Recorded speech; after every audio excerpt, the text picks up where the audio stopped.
Les Jedi sont indéniablement des héros, mais cela ne veut pas dire qu'ils sont sans défaut. Voici les pires erreurs commises par les Jedi dans les films et les séries. Bien le bonsoir, mesdames et messieurs. Nous sommes l'animation de la soirée.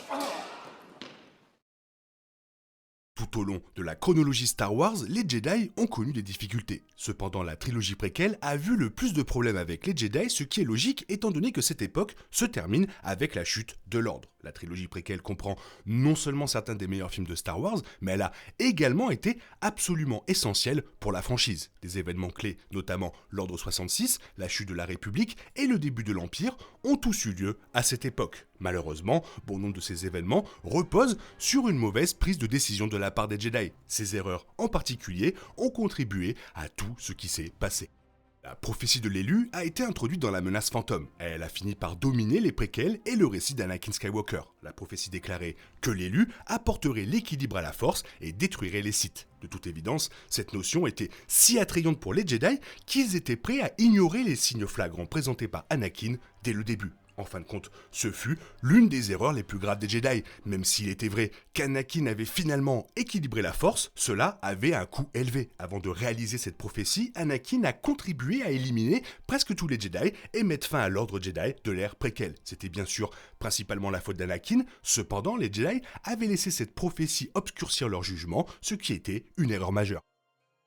L'ordre Jedi avait des règles pour une raison et beaucoup d'entre elles étaient tout à fait logiques. Cependant, il existe un élément de compassion qui aurait dû être présent même à la lumière de règles strictes. Et cette compassion, malheureusement, semble largement absente. Cela a été particulièrement vrai tout au long de l'histoire d'Anakin. Dès son arrivée dans la menace fantôme, Anakin a été traité avec suspicion, voire hostilité, alors qu'il était un enfant de 9 ans effrayé. Il était nouveau sur la planète et nouvellement séparé de sa mère, mais il fut interrogé et les Jedi ne cachèrent pas leur inquiétude à son sujet. Même lorsqu'il fut finalement accepté, Anakin fut toujours tenu à bout de bras par les Jedi. Cela a atteint son paroxysme lorsqu'Anakin a commencé à faire des cauchemars et a demandé conseil à Yoda, pour se faire dire essentiellement de les ignorer.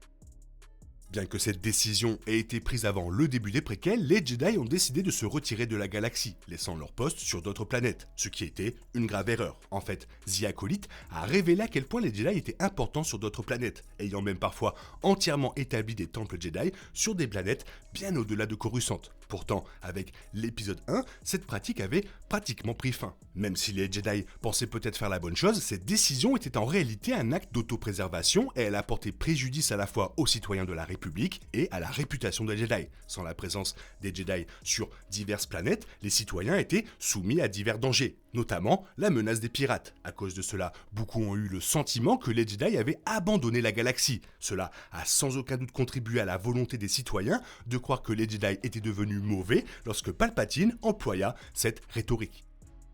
Coïncidant avec les problèmes que les Jedi avaient avec leurs règles rigides, il y avait leur problème de répression des émotions. Les Jedi n'avaient pas tort, des sentiments forts tels que la colère, la peur et la haine peuvent conduire quelqu'un vers le côté obscur. Après tout, l'arc d'Anakin en est l'exemple parfait. Cependant, la solution à ces dangers ne consiste pas à réprimer purement et simplement les sentiments forts, mais plutôt à apprendre à y faire face. Même pour un Jedi parfaitement entraîné, les sentiments de peur et de colère sont tout à fait naturels. Pour cette raison, l'approche Jedi aurait dû être un moyen de vivre avec et de gérer ses émotions plutôt que de complètement les ignorer. Pourtant, à maintes reprises, le Conseil Jedi semblait simplement ne pas ressentir ses émotions parce qu'elles appartenaient au côté obscur. En fait, c'est précisément ce dont les Sith se sont attaqués, de Palpatine dans les préquels à Kimir l'étranger dans The Acolyte. Bien qu'Anakin soit l'un des meilleurs personnages de Star Wars et qu'il soit rapidement devenu l'un des plus grands Jedi de la franchise, il n'aurait vraiment pas dû être accepté dans l'ordre Jedi dans la menace fantôme. Anakin présentait un certain nombre de traits préoccupants, depuis son âge plus avancé par rapport à la plupart des autres initiés Jedi, jusqu'à son lien évident avec sa maman. C'est précisément pour ces raisons que le Conseil Jedi l'a initialement rejeté de l'ordre. Finalement, après la mort de Qui-Gon Jinn, les Jedi changèrent d'avis, ce qui scella effectivement leur sort. Probablement à cause de la promesse de la prophétie de l'élu, les Jedi ont pris un risque énorme avec Anakin, et cela a fini par être le pire. Pour les raisons même pour lesquelles ils avaient eu des inquiétudes à l'origine, Anakin n'était pas la bonne personne pour l'ordre, et en fin de compte, cela a tout coûté aux Jedi.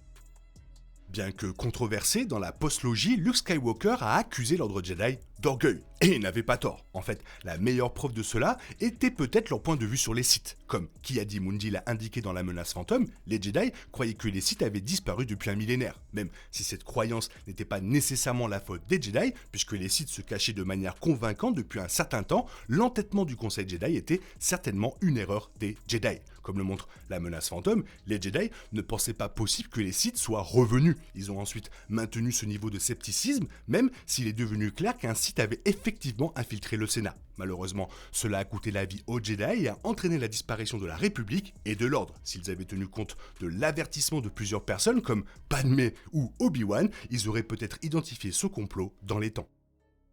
Rétrospectivement, il est étrange de voir à quel point les Jedi étaient impliqués dans la politique tout au long de la trilogie préquelle. Lorsque la trilogie a commencé, on savait encore très peu de choses sur eux. Tout au long de la trilogie originale, les Jedi semblaient presque mythiques, et en dehors d'Obi-Wan, Yoda et Luke, les Jedi restaient vraiment mystérieux. Pourtant, dans les années qui ont suivi la sortie des préquels, il est devenu clair que les Jedi n'ont jamais été censés être une institution politique, ils étaient plutôt censés être des soldats de la paix. Cependant, ce n'était certainement pas le rôle que jouaient les Jedi tout au long des préquels, ce qui n'est devenu que plus vrai au fur et à mesure que la trilogie progressait. Avec la revanche des Sith, les Jedi semblaient fermement situés dans la poche du Sénat. La guerre des clones a rendu l'affiliation politique des Jedi encore plus évidente, révélant à quel point elle était problématique. En raison de leur implication politique, les Jedi étaient prêts à trahir ce qu'ils étaient censés défendre.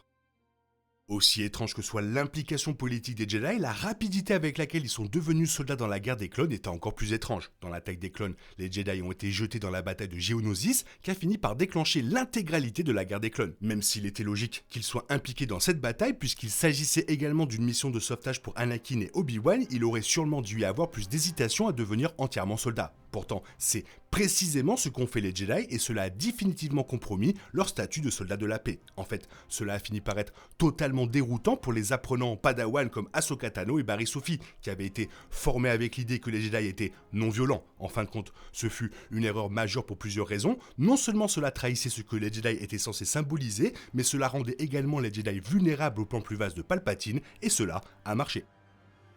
Un autre élément clé du plan de la guerre des clones et de Palpatine était l'introduction des soldats clones. Étonnamment, bien que la création des clones soit au mieux déroutante et au pire alarmante, les Jedi ont accepté les clones presque sans poser de questions. Oui, les Jedi ont été jetés dans une guerre et comptaient fortement sur leur capacité à utiliser les clones, mais la rapidité avec laquelle ils sont tombés directement dans ce piège reste vraiment surprenant. De plus, les Jedi n'auraient pas du tout dû se sentir obligés de rejoindre la guerre. Comme mentionné, le rôle des Jedi dans la galaxie était censé maintenir la paix. Même avec la guerre menaçant la paix que les Jedi étaient censés maintenir, les Jedi devenant soldats et ne pas vraiment remettre en question la création des clones étaient deux erreurs vraiment importantes. Cela est devenu encore plus clair lorsqu'il a été révélé que Palpatine avait orchestré la guerre et joué des deux côtés.